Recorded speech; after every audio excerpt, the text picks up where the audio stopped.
આગળના લેક્ચરમાં આપણે સાદો ભૂતકાળ જોયો. આજે આપણે જોશું સાદો ભવિષ્યકાળ.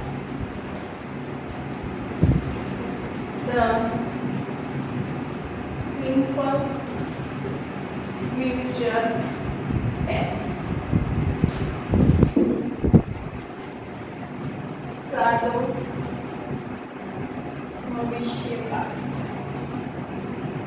હવે સાદો ભવિષ્યકાળ કોને કહેવાય? તો આપણને ખબર જ છે કે જે ઘટના હજુ થવાની છે એ દર્શાવવા માટે કયો કાળ વપરાય?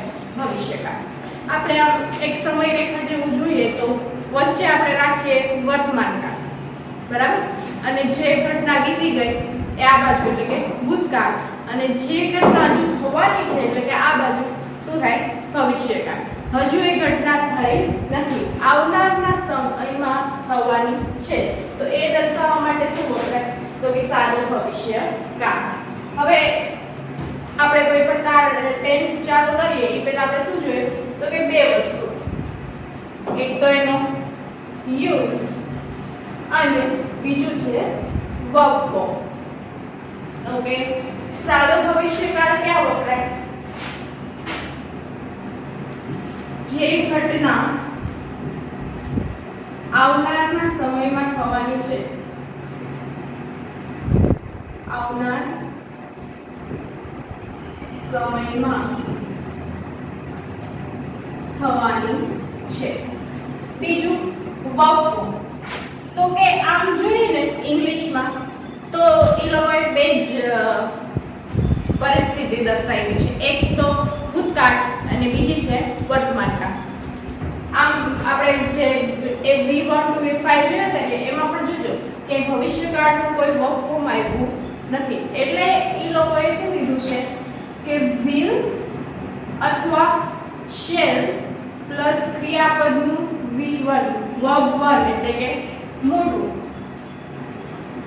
મૂકી દઈએ ને એટલે શું થઈ જાય? ભવિષ્યકાળ. જો આપણે જોઈએ આગળ જોઈએ ને V1 V2 V3 V4 અને V5.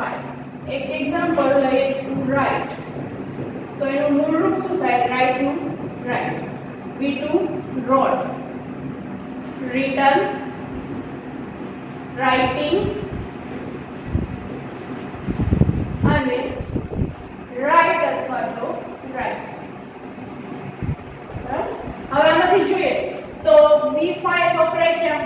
તો કે સાદા વર્તમાન કાળમાં. પછી V2 ક્યાં વપરાય? તો કે સાદો ભૂતકાળ. આ ing વાળું આપણે વાપરીએ છીએ ચાલુ વાળું. પછી V3 આપણે ક્યાં વાપરીએ છીએ? તો કે પૂર્ણ કાળ. બીજું કઈ? V1. તો એ આપણે ક્યાં વાપરવાનું છે? સાદા ભવિષ્યકાળ. ખબર પડી? શું થાય? તો કે વર્બ ફોર્મ કયું આવી જાય? will, shall અને ક્રિયાપદનું કેવું રૂપ મૂકી દેવાનું? મોટું.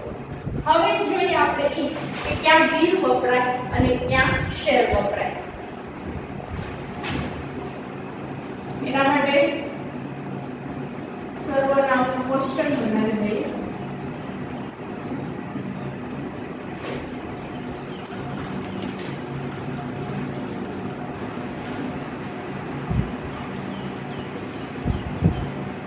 Second person,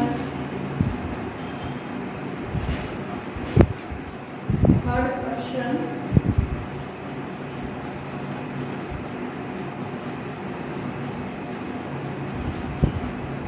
અહીંયા આવશે I, we, you,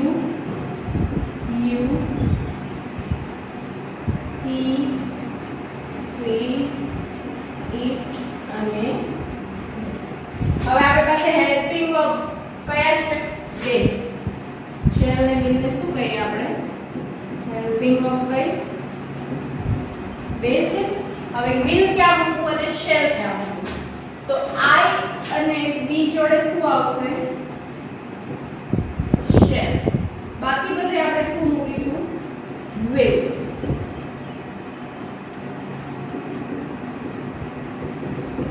આવું થશે ફર્સ્ટ પર્સન એટલે કે પહેલા પુરુષમાં આપણે શું મૂકશું શેલ બાકી બીજા અને ત્રીજા પુરુષમાં શું મૂકીશું આપણે will હવે પ્રશ્ન એ થાય કે આપણે એવું પણ જોયું હશે ને ક્યારે કે પહેલા પુરુષમાં I સાથે will પણ આવે છે અથવા તો we will આવું પણ આવ્યું હશે તો એ ક્યારે દર્શાવે તો એ જોઈએ આપણે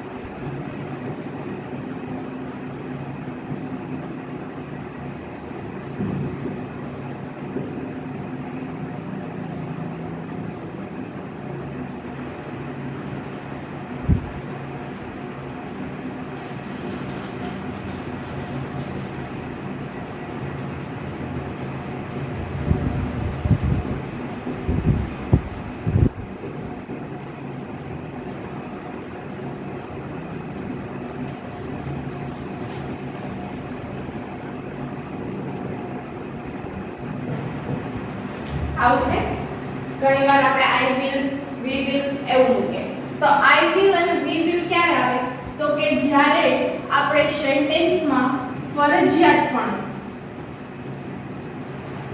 એટલે કે શ્યોરિટી ચોક્કસતા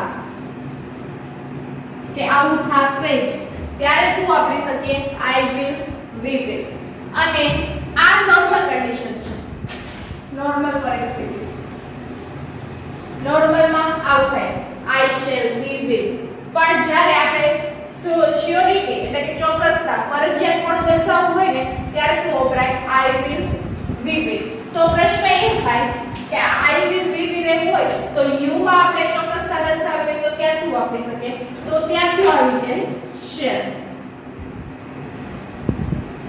અહીંયા ત્રીજા ગ્રુપમાં પણ શું આવી જાય shall બરાબર જ્યારે ફરી એકવાર જ્યારે આપણે નોર્મલ કન્ડિશનમાં કઈ સેન્ટેન્સ કરતા હોય ત્યારે પહેલો પુરુષ એટલે કે I અને we સાથે shall આવશે પણ આપણે જ્યારે શ્યોરિટી ચોક્કસતા ફરજિયાત પણ દર્શાવવું હોય ત્યારે પહેલા પુરુષ સાથે શું આવશે તો કે I will we will અને બાકી વધે બીજા અને ત્રીજામાં શું આવી જશે shall અને નોર્મલ કન્ડિશનમાં શું આવશે will બરાબર એક્ઝામ્પલ લઈ સમજીએ જો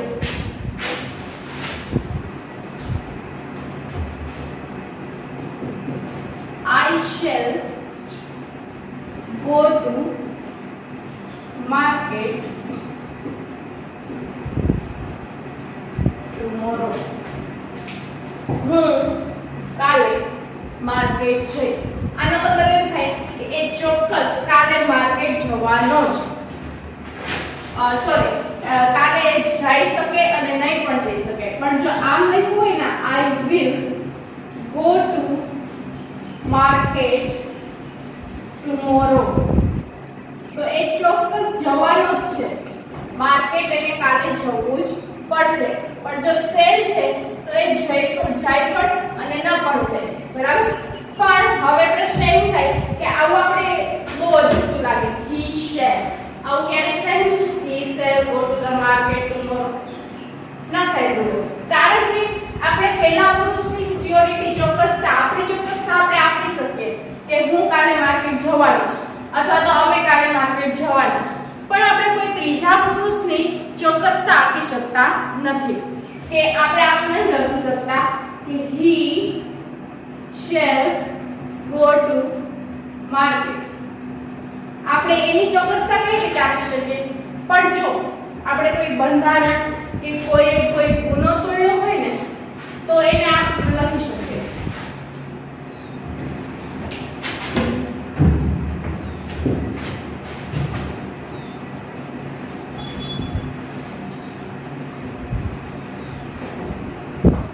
જો કોઈ નિયમનો ભંગ કર્યો હોય અને એને સજા આપવાની હોય ને તો ત્યાં લખાય છે he will shall be punished આમાં શું આપણે લખી શકીએ he will be punished ન શું લખી શકીએ he પનિશ, એને સજા મળશે જ. બરાબર, ખબર પડી? હવે એક બીજું પણ લખીએ. એક બંધારણ નામનો સબ્જેક્ટ આવે ને, એમાં ઇંગ્લિશમાં વાંચ્યું હોય તો આમ થાય, president will sign the bill અથવા president shall sign the bill. આવું બે સંભાવના છે. તો જો પ્રેસિડેન્ટ કેમ આવે ત્રીજા પુરુષમાં, તો president will sign the bill એટલે વખત ફરજિયાત ચોક્કસપણું નથી, પણ આવું હોય કે president shall sign the bill, તો એક પ્રેસિડેન્ટ એટલે કે પ્રેસિડેન્ટને સાઇન કરવું જ પડશે, ચોક્કસ થઈ ગયું. બરાબર, હવે આગળ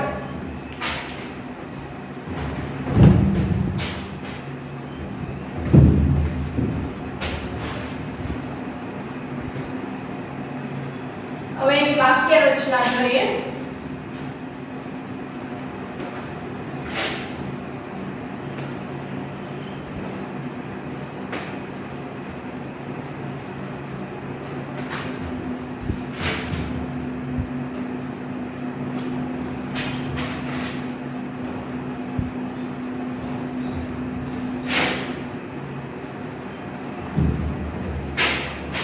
આપણને વર્બમાં ખબર પડી ગઈ કયો કયો વર્બ આવી જશે હેલ્પિંગ વર્બ તરીકે, તો કે will અને shall, અને ક્રિયાપદનું કેવું રૂપ આવી જાય છે V1 એટલે કે મૂળ.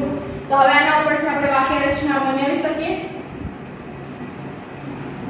કેમ થાય તો કે આગળ ખાલી સબ્જેક્ટ ના ઓબ્જેક્ટ લગાવી દેવાનું એટલે શું થઈ જાય વાક્ય રચના. Subject plus will shall plus V1 plus object. બરાબર, સબ્જેક્ટમાં કઈ પણ લખી શકીએ, he will go to Rajkot. હવે આપણને કઈ ખબર પડે કે આ કયો કાર્ડ છે, તો કે will આપ્યું અને ક્રિયાપદનું કેવું રૂપ આપ્યું છે મોડું. અને બીજું એ પણ ખબર પડી શકે કે પાછળ શું આપ્યું હોય ટુમોરો, સમયસૂચક શબ્દ છે આનો કે આવતીકાલે, તો એના પરથી પણ ખબર પડી શકે કે કયો કાળ છે સાદો ભવિષ્યકાળ. એના બીજા પણ સમયસૂચક શબ્દ છે, નેક્સ્ટ લગાડી અને પાછળ કઈ પણ લગાડી શકીએ, next day, year, month, Diwali. બરાબર, કઈ પણ. હવે આપણે એનો યુઝ ઉપયોગ કરી લઈએ.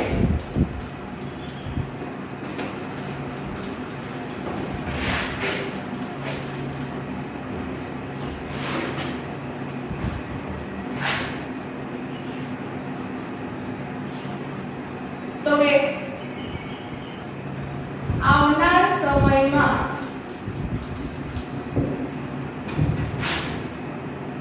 થવાની ઘટનાને દર્શાવવા માટે સાદું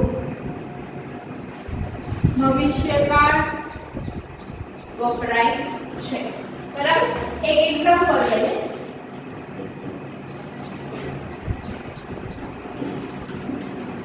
Ketan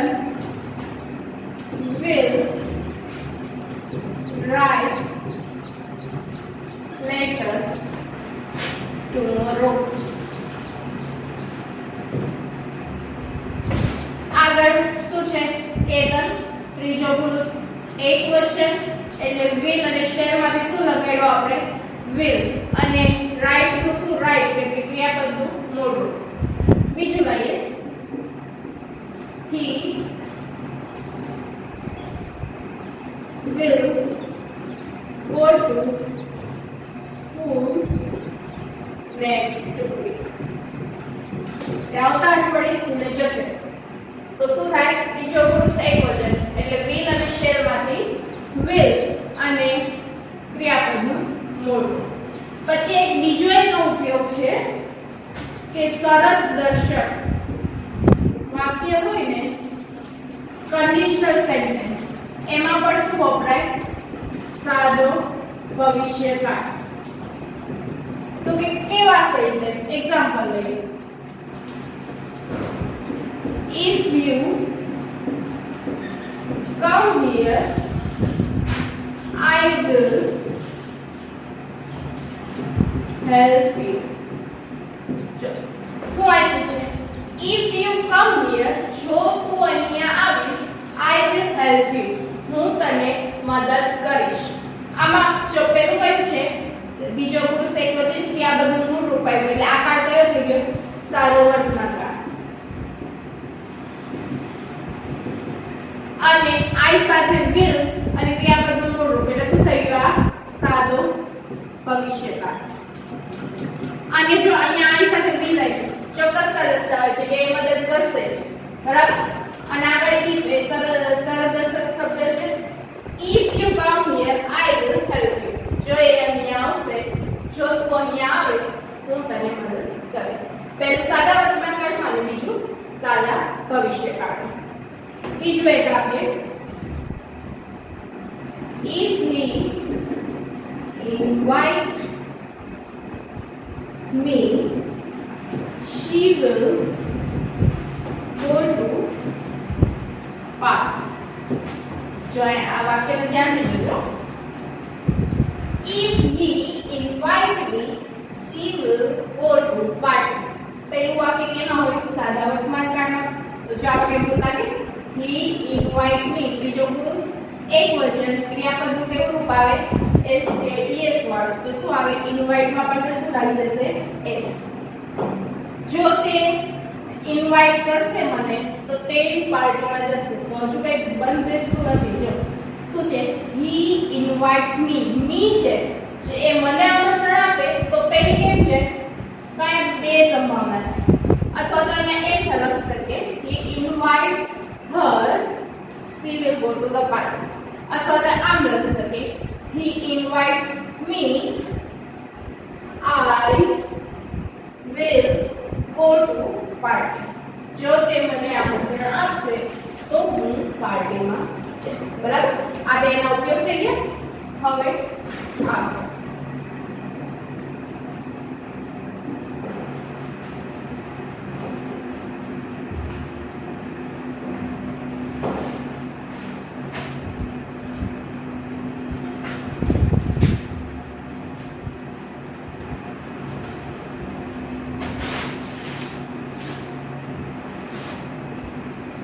હવે શબ્દોનું થોડા શબ્દ છે જે ભવિષ્યકાળમાં વપરાય છે એ લઈએ.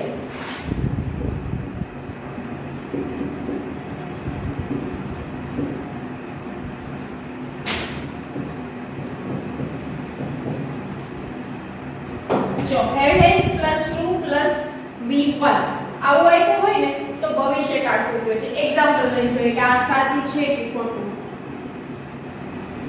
I have to pay. શું કહે છે? I have to pay fees. મારે ફી ભરવી પડશે. હજુ જો ભરી નથી એને ભરવી પડશે તો આવ્યો ભવિષ્યકાળ. તો આ કેમાં આવે? સાદા ભવિષ્યકાળમાં. કેવું વાક્ય જૂથ આવે? તો કે have has તો અહીંયા I સાથે શું આવ્યું? have. અને +2 તો 2 અને ક્રિયાપદનું કેવું રૂપ? પેલું. તો pay નું pay fees. I have to pay fees. મારે ફી ભરવી પડશે. બીજું Emmys are +2 plus v1. આવું હોય તો પણ સાદો ભવિષ્યકાળ સૂચવે છે. તો આપણે એમ જોઈએ. એક્ઝામ્પલ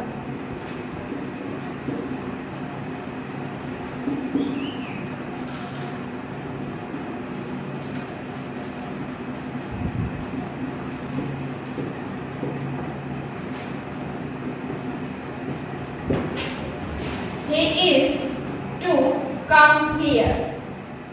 તે અહીંયા આવશે. જો હજી આવ્યું નથી, આવવાનું છે. અથવા તો એવું લખી શકીએ he is to come here to Rajkot. અથવા તો here. હજુ એ આવ્યો નથી, આવવાનું છે. એટલે કયો કાળ સૂચવે છે?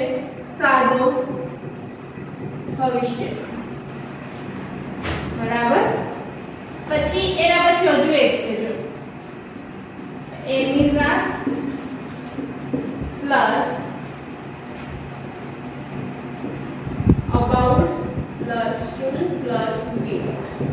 આવું આપ્યું હોય ને તો એ સાદો ભવિષ્ય કાળ છે. એક્ઝામ્પલ લઈએ. Ramu is about to die. જો Ramu is about to die. Ramu મરવા પર પડ્યો છે. હજુ મર્યો નથી, મરવાનો છે ભવિષ્યમાં. એની રામુ સાથે is about to die. હજુ એ મરવાનો બાકી છે. તો શું સૂચવે છે? સાદો ભવિષ્ય કાળ. બરાબર. હજુ એક last M is R plus going to V1 is going to write job. He is going to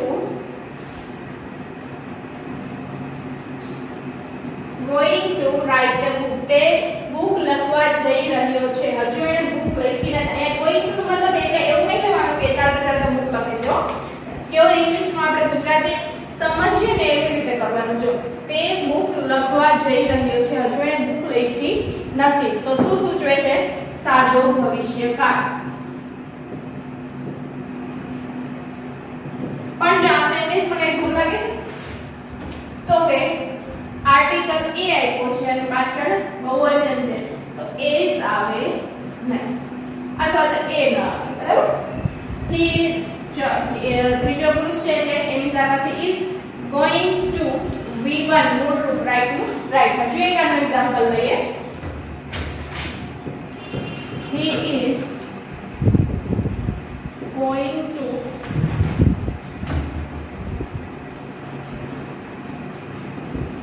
write book tomorrow. તે કાલે બુક લખવા જઈ રહ્યો છે. પાછળ સમયસૂચક શબ્દ આવે ને એટલે મેં લખ્યું કે પાછળ સમયસૂચક શબ્દ પણ દર્શાવી શકે. બરાબર. અહીંયા આ પૂરું થાય. હવે આપણે એના સેન્ટેન્સ જોઈ લઈએ. નકાર પ્રશ્ન નકાર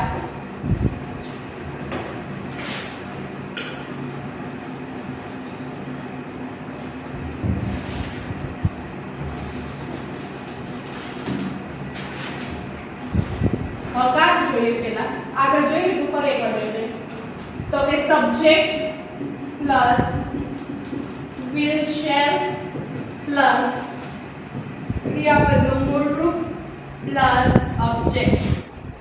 શું થાય? he will read a storybook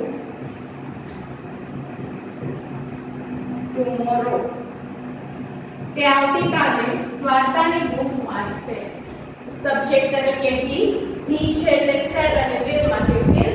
ક્રિયાપદનું મૂળરૂપ read નું read a story book tomorrow. બરાબર. નકાર કરીએ.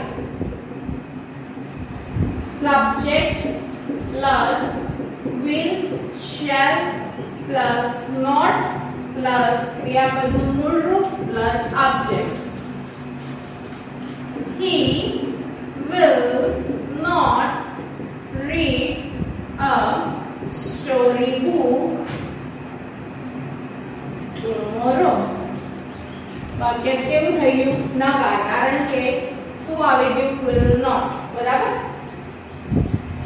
આગળ પ્રશ્નાર્થ લઈએ તો shall will ક્યાં આવી જશે? આગળ આવી જશે. will shall સબ્જેક્ટ પ્લસ ક્રિયાપદનું મૂળરૂપ પ્લસ ઓબ્જેક્ટ અને ક્વેશ્ચન માર્ક ભૂલાય નહીં. will he